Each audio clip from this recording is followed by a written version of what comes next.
So, it's kind of funny doing some of the research on this current series in our Thursday updates on cognitive bias. It's just reminding me how completely random and irrational we really can be as human beings, how easily persuadable we are, even though we don't think we are. This week, we're diving into the second in our series on cognitive biases, the weird, wacky ways that our brains kind of delude us into thinking certain things are true when in fact they are not. Last week we talked about something called anchoring. This week we're talking about something called the illusory truth effect, also sometimes known as simply the truth effect. Then when we head into our science update, we will be exploring some really fascinating new research that links daydreaming maybe to intelligence in a way that, your high school teacher may not like what this science says. Anyway, excited to share all this with you. I'm Jonathan Fields, and this is Good Life Project.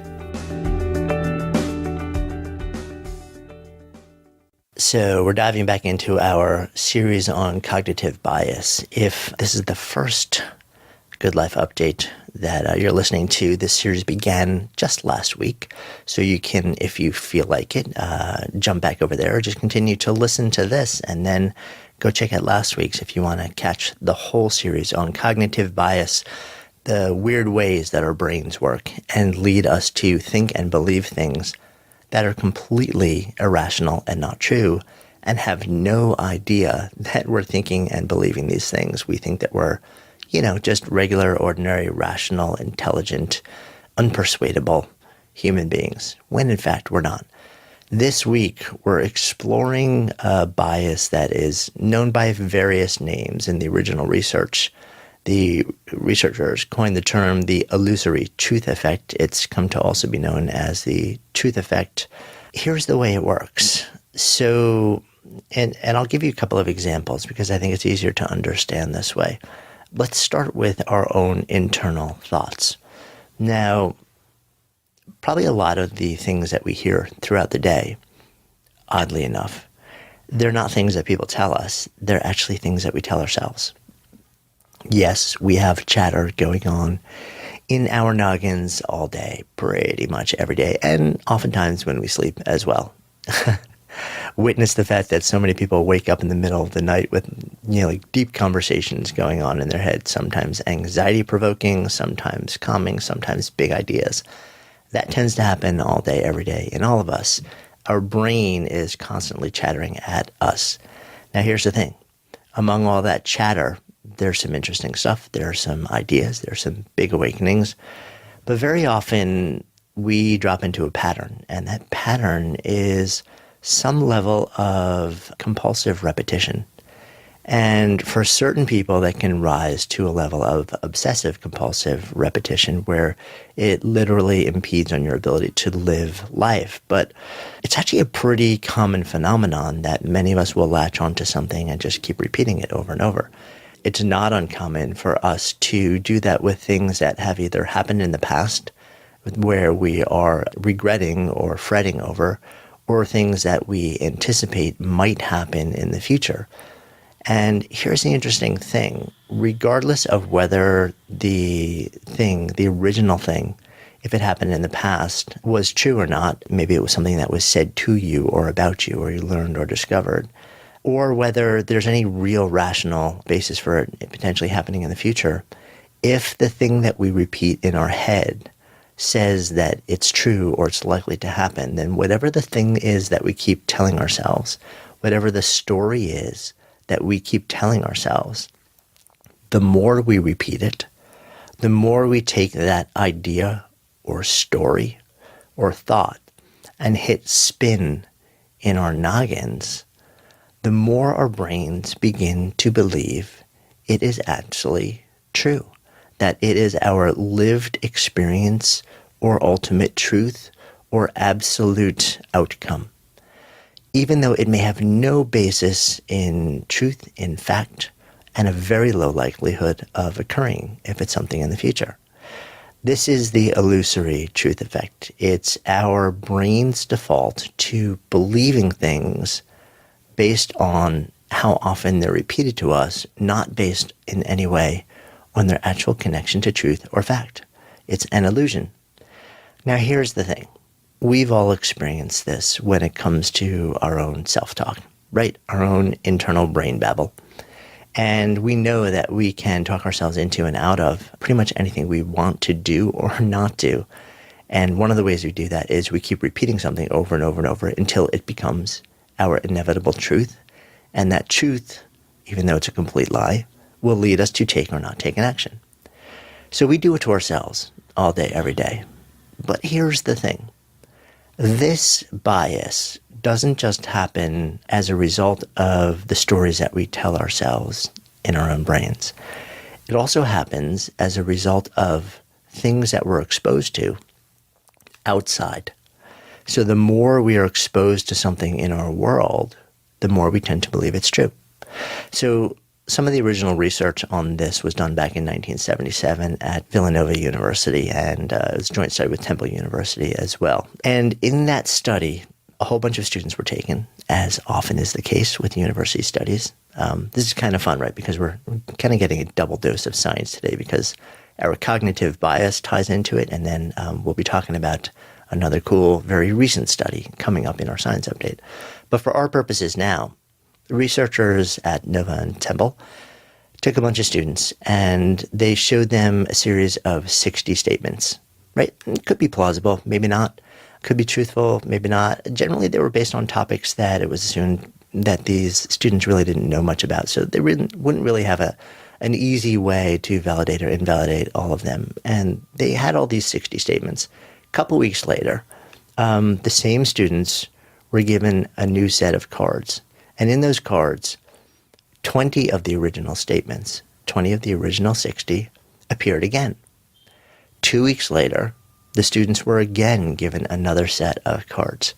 And in that set of cards, those original 20 that were repeated on the second week were again repeated a third time. Now, here's the interesting thing. When asked to actually sort of rank the truthfulness, the validity of all the different statements that were shown across all the different cards, the statements that appeared, the 20 statements that appeared on every set of cards every 2 weeks, the students said were much more likely to be true, to be actual facts, regardless of whether they were in fact true, regardless of whether they knew anything about them or not. Now, interesting thing, in this research, it kind of shows us that, and this was the original study, and this work has actually been repeated in a lot of different ways over the last, I guess it would be 4 decades now, right? So we know that this is an established bias, an established pattern. But the original research was really around things where the test subjects had no idea whether these statements were true or not. And it was assumed that if they really didn't know, if you just kept repeating them, that people would easily, just through repetition, somehow become more familiar with them and start to believe that they were true. But if people actually knew that those statements were not true from the beginning, this wouldn't work. Turns out that is not necessarily the case. Even people who start out knowing that a particular statement, so if I told you that all chopsticks come from Chinatown in New York City and are then distributed throughout the world, right? And you look at me and you're like, dude, please. That is a complete and utter lie.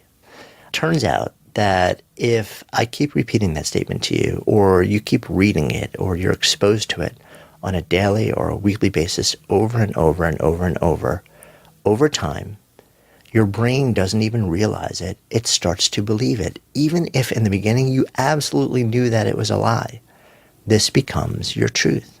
This is a wacky way that our brains work. Our brains tend to be more influenced by repetition than by fact, which is a little bit scary when we think about the way that the world is going these days, especially when we think about the context of today's public discourse and how the ability to manipulate media and social media can actually allow anybody with the will and the budget to take any idea, any story, any message, regardless of whether it's based in fact or not, and have it presented in front of a very well-defined group of people, demographic, over and over and over and over. And even if those folks knew in the beginning that it had no basis in fact, over time, the likelihood that they would start to believe it goes up dramatically. And if they didn't know whether it had any basis in fact in the beginning, then the likelihood of them believing it and having a stronger and stronger belief in it much more quickly goes up pretty dramatically.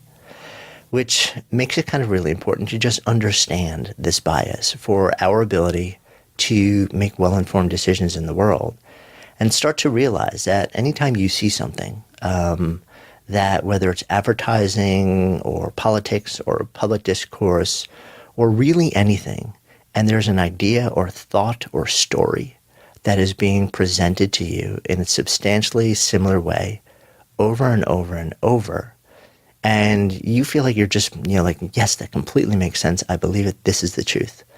Maybe take a step back and ask yourself, is this really the capital T truth? Is this really the capital F fact? Or is my brain being manipulated to simply believe something because it's been repeated to me enough times for it to forget the reality of what's really happening here? So maybe that's my invitation, because a good life is a life that is as connected to capital T truth as we can be, that is unhitched from illusion and hitched into reality. So if we start to understand these cognitive biases and we start to ask the questions and test them, we gain the ability to kind of step back and break the autopilot cycle of assumptions and behaviors that happen in our brains and start testing these ideas and looking for contrary evidence. And that allows us to reconnect with reality, with truth, and in so doing, live a better life. So as always, I'm kind of fascinated by these cognitive weird things that we do. This is the second in our series on cognitive bias. We will be back next week with yet another quirky thing that we do in our brains that we are very often completely unaware of, that controls our decisions and behaviors in ways that we have no idea are being controlled. Now, today's science update I'm really excited to share, because we are going to dive into the power of daydreaming and maybe a little bit of breaking research that shows, you know what, it just might be a really good thing. And we're back with today's Good Life Science Update. And today we're diving into some brand new research. As always, if you're new to our weekly Good Life Science Updates, then we will, in the show notes, include a direct link to the actual science, the study report. So for fellow citizen scientists, geeks, aka hobbyists, who just like to understand the weird things that happen in the world, you will be able to actually dive into the detailed science report if that, in fact, is interesting to you. What am I talking about today? Today, I'm talking about daydreaming. Turns out that if you were the kid in the class who maybe spent a bit of time daydreaming and doodling, I'm raising my hand big time here, by the way, and maybe at some point the teacher was walking around and gave you, the evil eye, like, what are you doing? That's not okay. Snap back. And you were led to believe that daydreaming, in fact, is not okay and is a sign of being out there or not connected, not tethered, maybe not intelligent, maybe unproductive. Turns out that may, in fact, all be the exact opposite of the reality. So a study that just came out from researchers at the Georgia Institute of Technology shows that, in fact, daydreaming may be connected with not sort of impairments or slow cognitive function, but in fact the exact opposite. In fact, daydreaming may be an interesting sign of higher intelligence and creativity, something called fluid intelligence. So here's what the researchers did. This was kind of cool because they worked on two levels, both actually measuring the brains using an fMRI, so they can literally look into your head and see what's happening in your brain, and at the same time looking at behavior and using some other indicators. What they did was this. They first used the MRIs to, in the researchers' words, quote, correlate brain regions gave us insight about which areas of the brain work together during an awake resting state. So they essentially peered into 100 people's brains to find out what did it look like when they were awake and resting, focusing sort of gently on a single fixed point for somewhere around 5 minutes. And once they got that sort of baseline picture, then they did something kind of interesting. They gave these folks two different types of assessments, one about fluid intelligence, one about creativity. And they also asked them to fill out an additional assessment, and that asked them to rate how often their minds kind of wandered about, how often they daydreamed while they're kind of moving through their lives on a daily basis. And then they looked at all of this research, and what they found was something kind of fascinating. Turns out that the folks who reported that they spent more time daydreaming throughout the day actually had higher scores for intelligence and creativity. And when you looked at the way that the fMRIs sort of showed what was happening in the brain, they appeared to have what would be called a, quote, efficient or more efficient brain. And how does this all tie together? Well, the theory here is that potentially daydreaming is linked to increased intelligence and creativity because the thing that allows for daydreaming is that people's brains who tend to daydream more may actually learn and process information more efficiently. And when that happens, they kind of get the lesson, they get the idea, they get the point faster than those around them. And that kind of creates the space for the brains to say, okay, I get it. I don't need to, I don't need the rest of the explanation, but either the teacher or the professor or the person running the meeting or the facilitator in the group, they've got their agenda, they've got their plan, they're continuing to teach according to plan because we've got a larger group who learns at different paces, but I get it. It's in my head. Their brains are more efficient. So now they've got time on their hands. And what do you do with that time? Well, you could check your devices, but if you're in a room where that's, kind of not socially okay, there's a good chance that you're going to fill that time by letting your mind wander, by daydreaming. So it turns out that what this research shows us is that there's a really interesting correlation between hyper-efficient brains, daydreaming, intelligence, and creativity. And it just may be that if you spend a lot of time daydreaming, you may also be one of those folks who tests for higher fluid intelligence and creativity. And it may be correlated with your brain just being a bit more efficient than maybe some around you. So something to think about here. And if anybody's told you, hey, stop daydreaming, ask yourself, am I daydreaming because whatever the point was, I already got it a long time ago, and I'm just using that excess capacity now to go wander off and do something fun or create something new or decode something in my head, which continues to hold my interest and curiosity? Something to play with here. As always, we will link to the actual study so you can dive into much more detailed explanation. This is just kind of, the big idea here. And we will be back next week with more fun stuff. I'm Jonathan Fields, and this is Good Life Project. Thanks so much for listening to today's episode. If the stories and ideas in any way moved you, I would so appreciate if you would take just a few extra seconds for two quick things. One, if it's touched you in some way, if there's some idea or moment in the story or in the conversation that you really feel like you would share with somebody else, that it would make a difference in somebody else's lives, take a moment and whatever app you're using, just share this episode with somebody who you think it'll make a difference for. Email it if that's the easiest thing, whatever is easiest for you. And then, of course, if you're compelled, subscribe so that you can stay a part of this continuing experience. My greatest hope with this podcast is not just to produce moments and share stories and ideas that impact one person listening, but to let it create a conversation, to let it serve as a catalyst for the elevation of all of us together, collectively, because that's how we rise. When stories and ideas become conversations that lead to action, that's when real change happens. And I would love to invite you to participate on that level. Thank you so much, as always, for your intention, for your attention, for your heart. And I wish you only the best. I'm Jonathan Fields, signing off for Good Life Project.